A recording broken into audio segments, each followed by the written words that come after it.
Hello, Roquita. I am so glad that you accepted this invitation, that you are here with us, and that you are ready to share your story and to be a guest in this I Am interview. And I invite you, our listeners, if you find anything useful and insightful, anything ready to be applied in your own lives, please do so. And also click the link in the description and donate a small amount of money for the hospitals in Romania which are in need. Thank you so much. I'm very happy to have you here today, Roquita. And we will start with a quick challenge to present you in 30 seconds to let us know who you are. Sure. In 30 seconds, I am Roquita Johnson. I am a world-class speaking coach, a certified world-class speaking coach, and I transform individuals in ministry from simply being public speakers into being powerful presenters. I show them how to use every aspect of their voice to connect and not confuse everyone under the sound of their voice. Beautiful mission. How did you discover this for yourself? When did the desire to become a speaker and a coach for speaking appeared into your life? The funny thing is, if you had told me in college that I would be doing a lot of public speaking and teaching others how to be great speakers and communicators as well, I would have told you were lying. Back in college, I did not like doing presentations. It was just something you had to do because you have to graduate, so you have to do those presentations. But I did not enjoy them. What happened was the turning point. I had a marketing position at a financial institution a few years ago, like 11, 12 years ago or so. And I was quickly promoted to a different marketing position after 6 months. That position made me much more visible. That position meant I had to lead team meetings. I had to talk to copywriters, designers. I had to explain what this project was about that we were working on. And you know how when you're talking to people and you're looking at them and you feel like they're not getting what you're saying, and you ask them, do you understand? And their heads are nodding yes, but you could tell in their eyes, they're like, I don't get what she's saying at all. So I said, okay, I think this is me. I have a communication problem, and I know I'm not super comfortable with leading these team meetings yet. So I knew I needed to do something about it. So I just became proactive, and that's when I joined the Toastmasters organization, just so I could feel more comfortable talking in front of people. It wasn't a fear per se. I just wanted to feel more comfortable and feel like I could string my thoughts together more succinctly and clearly. And I stayed in Toastmasters. I'm still a Toastmaster member to this day. And another turning point I would say is in 2015, someone reached out to my Toastmasters club. I think I was the vice president of membership. She wanted public speaking tutoring for her 3 children. But I told her that Toastmasters does not do private tutoring, but I did let her know that I was well versed in public speaking, that I do some teaching from time to time. So she hired me to teach her 3 children. Her and her husband absolutely loved what their children were learning. They saw the progress that their children were making. They really believed in what I was doing. And they knew that I wasn't a teacher, but one thing they said to me was, you know, I don't know what you do for your 9 to 5, but you are such a good teacher. This is really something you need to be doing, teaching. And that's what spurred me on to become certified in public speaking as a public speaking coach. The same program I know you did as well. So I did that, and then I officially started my business. I launched my LLC, Roquita Johnson Public Speaking. And here we are. So, do you think that bumping into a challenge like you did when you had been put in that situation to present in the business environment can be approached like a way to develop yourself and to grow and to become a better version of yourself? Absolutely. For me, as you can see, it definitely was. I mean, I look at it as I had two options. I could either crawl under a rock in this position that I was in and struggle with trying to lead these team meetings and communicating with my team members and absolutely abhorring it and just being afraid of having these meetings, or I could do something about this and I could increase my skill set. Because like I said, again, it wasn't that I was so much afraid, but I knew I needed to be more polished. There were communication skills that I needed to learn. I needed to know how to talk to these people in a way that they understood what the mission was, or what the vision was for this project that we were working on. It's harder for people to get on board with something that you're asking them to be a part of if they don't understand what is the end goal here, what are we ultimately trying to accomplish. So for me, having that position and having that challenge of not being able to communicate well, that was really a springboard for me to be a better communicator overall, not just in business but in life as a whole. So I think with anything in life, it's just what you make it. You can either decide to let it defeat you, or you can overcome it. That's pretty much how I look at a lot of things in life. There's always a way to approach it, but how are you going to approach it? And what would you say that has been the decisive milestone toward this big result that you have now, this transformation? Can you repeat that? What do you think has mostly counted in the way that you approached that challenge that conducted you towards being now a professional speaker, a coach, and having yourself transformed from that challenge to this current situation in a big way? Okay. Um, I might say just that I look forward to a challenge. So it was a challenge with the job. And then once I joined Toastmasters and became a better communicator, then that led me to want to do bigger and better things. That made me want to challenge myself more.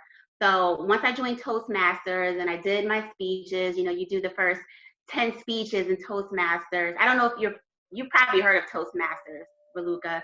I don't know if you're in it, but the first 10 speeches, and then you become what's called a competent communicator. You gain your CC. That's what the old program was. The program has since changed. But then I decided to join contests. So it's one thing to at least have the mechanics down, but you know what? Now I want to see if I can put everything that I've learned to the true test and compete in contests. And that has been an awesome experience, to the point where in 2014, I did become my district's humorous contest winner, which is an amazing accomplishment, because you have to start at your club level, and then you go to your area level, and then you go to your division level, and then you go to the district level. So you have to compete against a lot of people at every level. So just doing that, the contest, and then that made me say, hey, well, I'm getting such good feedback from people about how my public speaking skills have drastically improved. They love hearing me. I'm a good storyteller. So I said, well, let me make this official. And that's when I decided I'm going to take on another challenge. I'm going to become certified now. So I think it's just taking, you know, it's like taking that small seed, the small seed that was initially just a challenge at work of not being able to communicate well, and just using that for greater, letting that challenge you even more so that you can fulfill your highest potential. That's how I look at it. That's how it's helped me. Mm-hmm. I hope that answers your question. Yes, yes. I could imagine the journey and the work and the fun and the contest and the experience of having all these eyes on you. And if I would ask you now from the coach and trainer point of view, if someone comes at you and is at the beginning and has no really confidence in his or her speaking skills, and has no ability of seeing his inner potential outside in the speaking arena, how could you make him see his best version out there? How can you make it discover that inside of you, that gem, that seed that has not grown yet? Well, one thing I do when I first start working with people, or when I have the consultation call, because I always have a quick 20-minute free consultation call with people who are interested in my services. They want to become a better public speaker, but I have a brief survey that I have them fill out. Now, that survey is not just asking them what they think they need to improve in.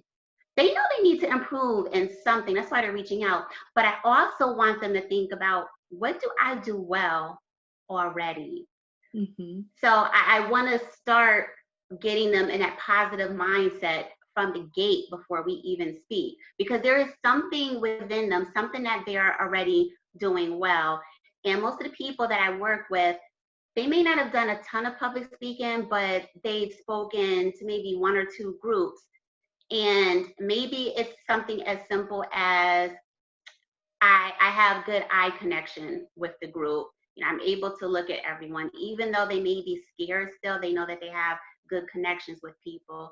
Others, they will say that they have passion for what they're talking about.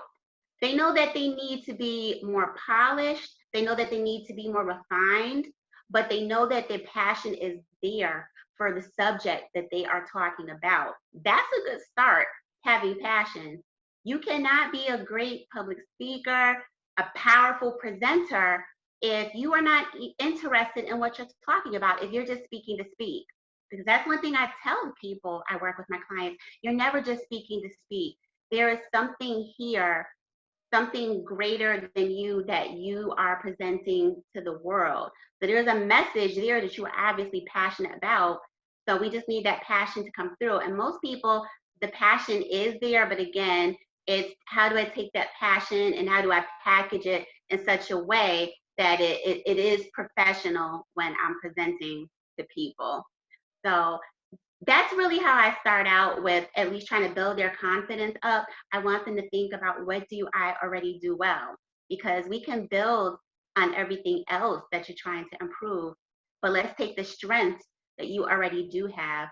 And once I'm working with people, I can tell what they're doing well. It's amazing when you see the light go off in their eyes when I tell them, hey, you know, you a pretty good storyteller.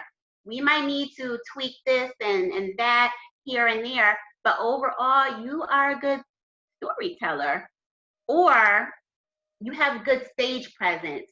You know how to work the stage. You're very conscious, very present about how your body looks to the audience. You look very confident, just your stature, how you are poised on the stage. So I really do try to balance out the coaching with, yes, this is what we can improve, but what are you doing well? We need to capitalize on that too. Yeah, it's a great way to make them realize their power, to connect to their strengths first. Yes. Great. And how was that first experience of working with young people for you in speaking? Oh, okay. So my primary group, I do work with adults. That's my primary group. But I also have Confident Junior Communicators, which is my youth public speaking program. So that's for 7th and 8th graders. And I actually just finished last month. I concluded my program for this year. I may have another Confident Junior Communicators Program. I'm still working on it. But I have 7th and 8th graders in it. So it's 5 weekly sessions, and we go over the foundations of public speaking, because my goal is just to get them used to presenting in front of people, to make them feel confident, just so they can understand the logical structure of a speech. So we talk about the opening, what's within the opening, how do you hook people in? We talk about the body points, which I call the meat of your speech. If you want to think of your speech as a sandwich, the opening as the bun, the top bun, and then your points as the meat, and then your conclusion as the bottom bun. We talk about visual aids. How can you help the audience understand your points even better? Visual aids can help underscore that, the importance of your points. We also talk about your delivery. How can you use your voice in a way that engages people? And the highs and lows of your voice, inflection, how fast you speak, how slow you speak, just all those things that they don't think about when we think about public speaking. My goal is really to make it fun for them, because if you can teach kids while they're young and help take the fear out of that, then there's a better chance that as they go through high school and college and job interviews subsequently, they're going to feel more confident in your abilities to express themselves. So that's one reason I do have that program. I just think it's important to start kids off young, feeling confident, unlike most people, where our first real public speaking experience was when we went to college. We had to do presentations, and you are scared out of your mind, and you can't avoid it. You have to do the presentation, or you're going to get a big fat zero, or you're not going to do well, at least. So that's what my work is about with the youth, with public speaking. I love it, and they're excited to learn. So it's a joy working with them, and I love that their parents think it's important. It starts with the parents, because students really aren't signing themselves up. You know, some are excited to learn off the bat, but then some, it's my mom signed me up for this, and so how do you they deal with this mindset, and how do you make it engaging and adapted to their young age?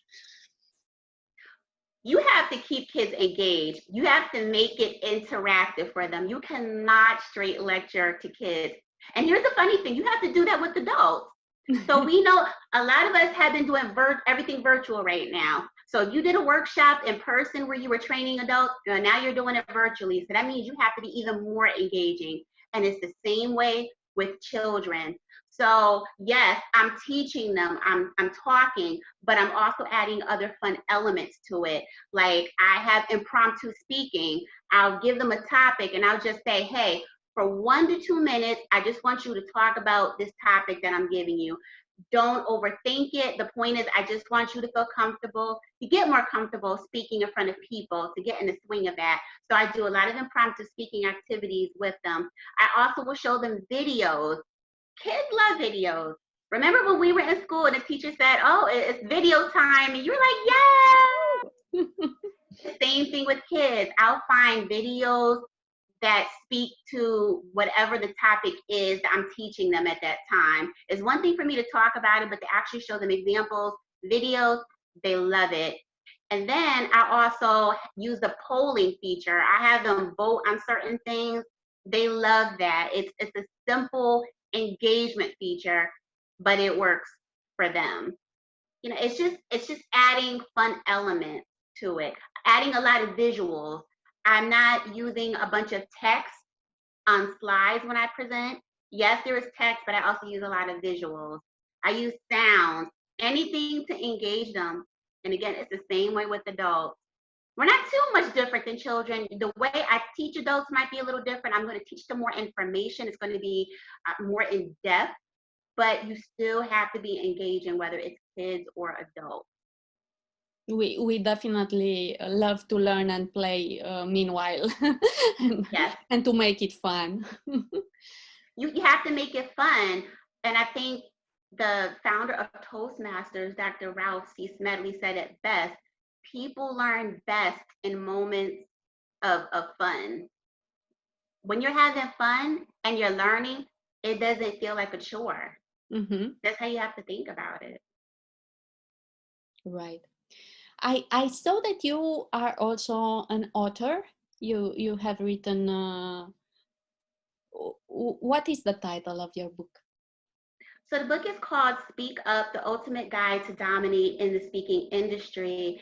And I'm a part of the Black Speakers Network. So this was a book put out by that network. And it's myself and 30 other authors who contributed a topic to help people who want to become paid speakers. You want to become a solid public speaker and in the craft itself, but you also want to know, well, how do I get speaking engagements, or how do I need to market myself? What are the tools that I need to become a professional speaker?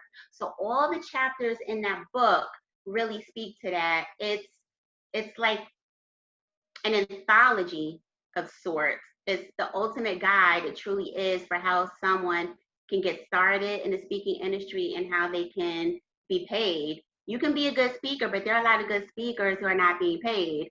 We know some people who are, they may not be so great, but they are getting paid. So the book covers a myriad of topics related to the speaking industry. So it's a great resource, I would say, for anyone who is just getting started, or even if you're already speaking, there's always something to learn.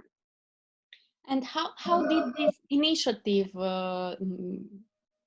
took place? How did it become a reality? What was your first thought when maybe someone made you that told you about this project, or was a common idea? Sure. Well, Brian Olds, he is the founder of Black Speakers Network, and I'm a partner in the network as well. So in December of 2018, he reached out to me and some of the other people, the other authors who were involved with the book. He presented us with what the book was going to be about, the vision for this book. He presented us with an idea for what topic he wanted us to write about, because obviously he knows each of us. He knows our specialty within the speaking field. So he asked us to write about something he knew that we would be a great resource for others to read about from. So that's really the impetus where it started. It was December 2018. So we had to submit our drafts by like early to mid-January. Things moved very fast. So once I submitted it, and the other authors did as well, and then Brian and his editor, they went through the motions on the back end to put everything together. The book came out in March of 2018. So really it was just a span of 3 months that all of this came to fruition. And I was just amazed at how fast it happened. I had never been a part of a book before, so I wasn't sure of the timeline of this. So it was just amazing to be a part of this with so many other experts in this initiative. And I look at the book myself. Even if I have a question still in some things, I still reference the book. So it's not just something I was a part of, it's also something I still use as well, which is why I believe in it. But that's really how it got started, Raluca. It was just the president, Brian, reaching out. Hey, I have this idea. Would you like to be a part of it? Here's what I'd like you to write about. And we jumped on board. And my chapter was called How to Slay the Stage. So it's talking about how to be a good keynote speaker, how to be a fantastic keynote speaker, what are those elements that you need. And I talk about things such as obviously using visual aids, the proper way to use visual aids as well. Like I talk about PowerPoint, because PowerPoint we know is, I would say, the most commonly used visual aid, but I feel like it's also misused as well. So I talk about how to properly use that, and then including stories in your speeches. It's not just providing information, you have to use stories as well. Stories are engaging. Stories also provide messages, they provide good points. So I talk about using that as well. That's another arsenal in your, I'm sorry, that's another tool in your arsenal as a good public speaker. So that's that's what my chapter was about, and that's how the project came about. So it was a very fast birth process for this book in 3 months. How did you cope with the rhythm? Did you had a routine for writing? Did you make a number of pages to write daily? How did you go with it? And what was the biggest thing that you have learned from writing a collective book? Well, the good thing is we did have some guidelines as to help us with writing. So we had a word count limit. I think it might have been 1,500 words, if I'm correct. So it wasn't like you could sit there and write a whole novel about your topic. You had a word limit that you had to adhere to, which is good because that forces you to boil down everything that you want to say to just the essentials. And isn't that what we teach people as public speaking coaches? You just can't put everything that you know about this topic into this one presentation. It could go on and on. You need to boil it down to what is essential for people to know for this particular topic. What is your end goal? So once I knew the word count, I thought about, okay, let me break this down. That's how I approach a lot of things. Let me break this down. Let me write a few bullet points here about what I think is important for a good keynote presentation, for a presentation period, a good one, and what really makes a keynote speaker. How do you stand out? So I started by writing my bullet points, my outlines, and once I have that, I rolled it even down further to, okay, these are the most important points that I want to talk about, and then I started fleshing each one of those out. My process is pretty simple. We were given a due date, obviously a deadline from when we had to submit the project.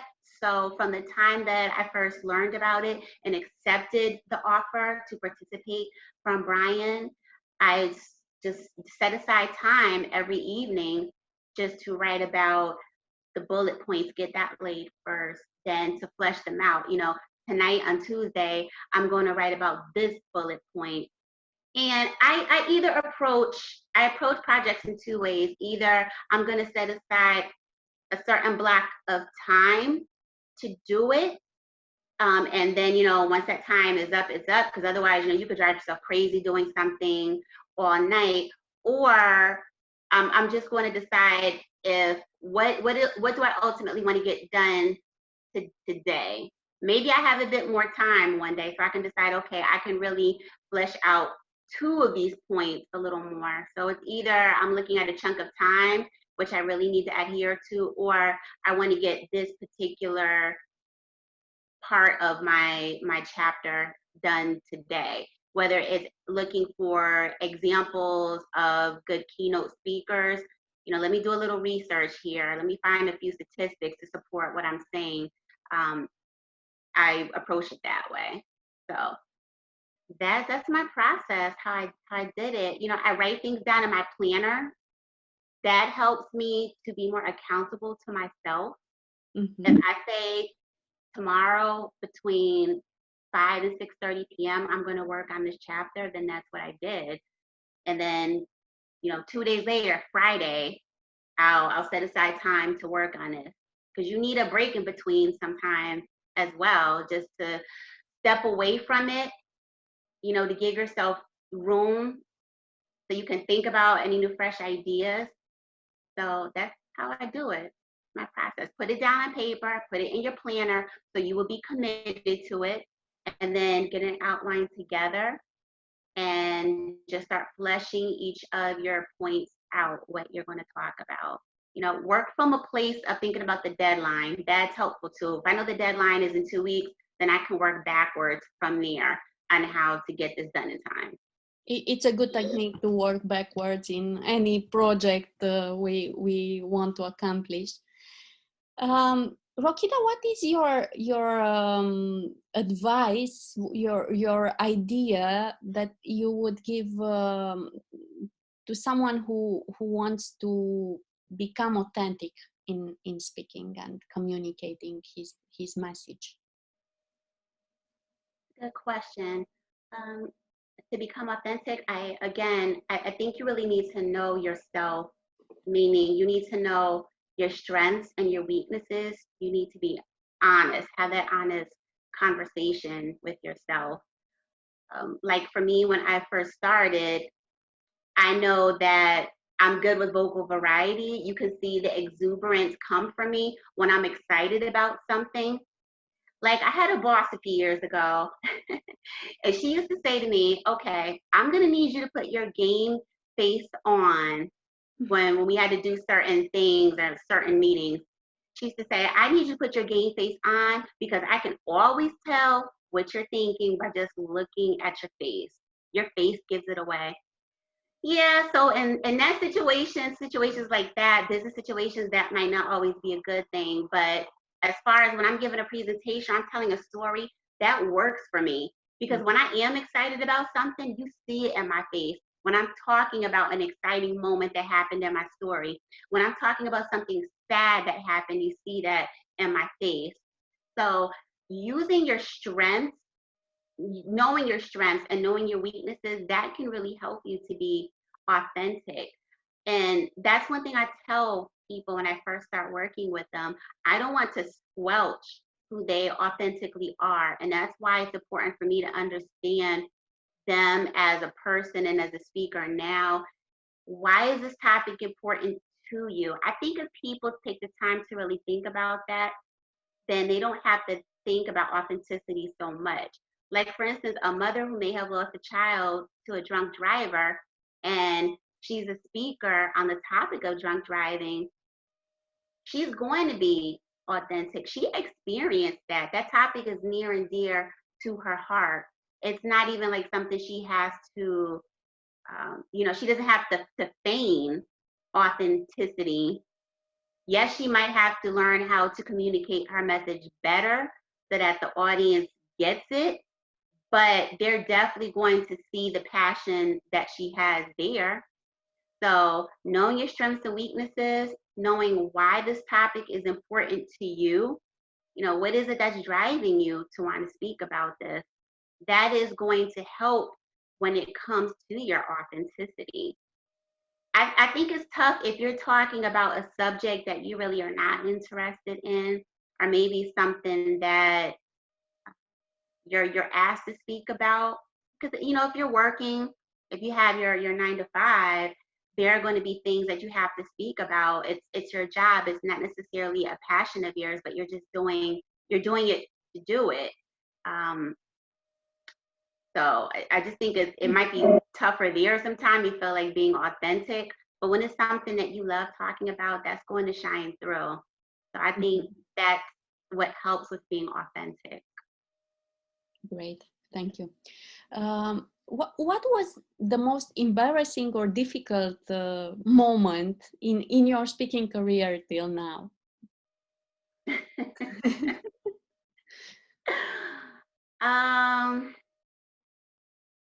A good question, Raluca. I would probably say I was early on when I first started doing more public speaking workshops.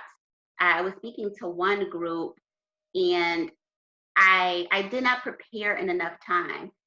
And mind you, I knew months in advance, but sometimes you think, oh, I know this topic well, I don't really have to prepare, and I can just get this together a few days before the event. And then when you're starting to get everything together, you're realizing, oh, well, maybe I should have taken the time to really get this together, because at that point, it's hard for you to organize your information. You have so much information that you want to talk about. You're making yourself crazy at that point, and you're not feeling organized, you're feeling scattered, and then you're not going to be in a calm state of mind, obviously, when you're scattered. So it's going to be hard for you to get up there and speak to that group. And I was just talking to this group about solid public speaking skills that you need to be a good presenter, and talking about how to be more confident. And I did have my notes, luckily, if I needed to refer to them. My notes were on a table, which was a little ways distance away from me. So I'm talking and I'm kind of in a good flow, not feeling totally confident because I knew I had not practiced this as I should have, but the information was getting out there. But then I had a mind blank. I just totally spaced out what I wanted to say next. And I stood there for a moment thinking about it. I did not want to have to go grab my notes, but in the end I did. And I just said, excuse me, went to grab my notes to get myself back on track. And then everything was okay at that point. It went a little smoother, but I was rattled a bit inside though. So that taught me a valuable lesson. Even if you do know your information, you still need to take enough time to prepare it. You need to give your audience your all. You can have all the information, but if it's not organized in a logical manner, it's going to become very clear. You're going to ramble, you're going to go off topic, you're trying to figure out what do I need to say next because you really haven't internalized the material. So that I would say was probably my most embarrassing moment. Even though it went well for the audience, I knew I could have done much better. Did you think that your audience appreciated your vulnerability and your openness to reach for your notes? Definitely. Even when they saw that I was getting this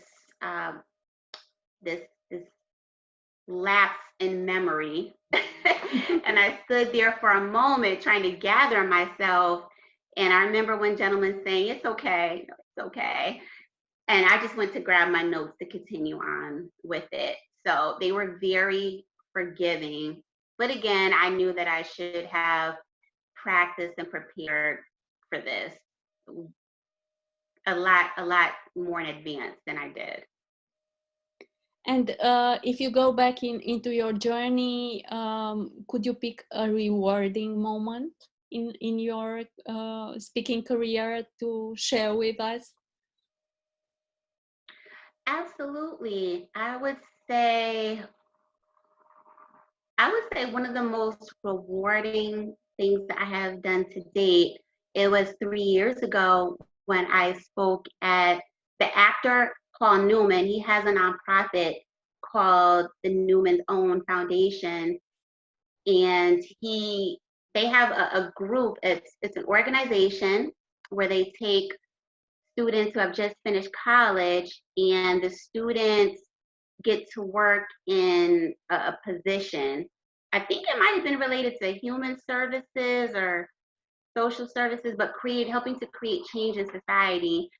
They worked in that type of role for a certain amount of time. I think it was a year before they would actually go on to find their own real jobs. But that position gave them some work experience, and I'm sure it looked good on their resume. So they have a graduation ceremony of sorts at the end of the program when the students are done. And they have speakers come in and talk to the students. And I was asked to be a speaker at their ceremony. And I talked about resilience. And I think that's something that was really needed. It's something that every student needs to hear about as they're leaving one part of life and going into a whole new world. You've been in college all this time. You've started this, it's like a long internship with the organization, but now you're going into your first real job. So you are going to need to know how to bounce back from things, how to, what's the word I'm looking for? Just how to transition from one part of your life to another part. So giving that talk on resilience was very gratifying to them, and just giving them some examples from my own life and just helping them to know that yes, challenges will come because this is life, but you will get through it. You don't have to get weighed down or feel like all is lost, that you're at a roadblock. It's just knowing how to navigate challenges, and we all have the ability to be resilient. So that was one event that really sticks out in my speaking journey that I truly love. It sounds like you have found the right words for the right moment for them. Yes, um, absolutely. Apart from your career and from speaking, what do you love to do in your free time, Roquita? I am a bookworm, Raluca. I'm a nerd. I love to read. I'm a big reader, and I have so many books on my bookshelf right now that I'm still trying to catch up on, because sadly, I'm one of those people who is always ordering books from Amazon, and I've still got books on my list that I'm still trying to finish. I'm sure there's some kind of, they probably have a disorder, some kind of name for that, but I love to read, and I've been like that since I was a child. And even when I'm traveling, I'm usually taking a book with me, because if there's a moment of downtime, I'm going to read my book. I also love to travel. Obviously, I can't really do a lot of that right now with everything going on with the pandemic. So have to do a lot of staycations, staying local, but I do love to see different parts of the world. Like right now, I wish I could be somewhere in the tropics, but I can't do that at the moment. So I would say reading, traveling, spending time with my family, having Sunday dinners, I still think is important. So I'll go to my parents on Sundays and have dinner with them. That's stuff that I look forward to, because life gets so busy, but you really just have to take those moments of enjoyment when you can. So that's what I do for fun. Great ways of enjoying your time and getting knowledge also. What is your next book on the list? On your Oh, waiting list? oh my gosh, good question. You know what? I don't think I can even answer that right now, because I actually just finished a book related to my craft about storytelling and public speaking. So that wasn't a book so much for leisure. But I think my next book, no matter what it is, it'll be something for fun. I haven't read a book just for recreation in a long time, and I think I need that balance again. I'm always reading books on how to be better with public speaking and communication, so that can help me to be a better public speaking coach. But I gotta have fun too. So Right. I do. I'm looking at my bookshelf. I have books. I have a lot of recreation books. Some books I've had for years, but I have yet to crack open. So I think now is a good time to do that, since I can't travel as much. Maybe I can read about a faraway place. You mentioned your family dinners and staying together. Um, could you tell us, please, what are you grateful for in your family relationships? Well, I'm thankful that I'm close to my parents. I get sad when I hear about people who are not close to their parents, or they have these challenging relationships. But my parents and I, we have this saying. It's a funny saying between me and my parents, and the saying is that I grew up with my parents. Just meaning that my parents were, they were young parents. They weren't older when they had me. So, they were in their 20s and I was still young and they were still young. So while they're still my parents, and they let me know that they still put me in my place if I needed to be, but it's like they're my friends too, in a way, now that I'm an adult, but that respect is still there. I still revere them. They are still authority figures and whatnot. But we have such a good relationship, and we just have good times together. We enjoy, like I said, having dinners together, traveling together.